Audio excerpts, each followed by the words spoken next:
Қарағанды облысында 60 жастан асқан адамдар ревакцинациядан өтіп жатыр.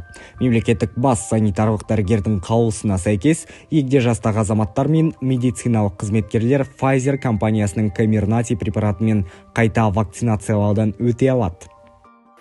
Pfizer 18 жасқа дейінгі жасөспірімдерді, жүктіліктің 16-дан 37 аптасына дейінгі әйелдерді және 2 жасқа дейінгі балаларды емізетін аналарды вакцинациялау үшін қолданылады. Ал ревакцинация үшін медицина қызметкерлеріне және 60 жастан асқан адамдарға қолданады.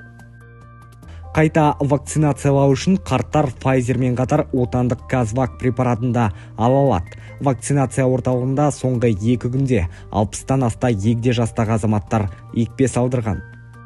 Вот сделала ревакцинацию вакциной Pfizer. Вакцинация была спутником V. Перенесла нормально. Ну и ревакцинацию, я думаю, перенесу хорошо. И всем советую. Я поэтому довольна и всех призываю сделать ревакцинацию.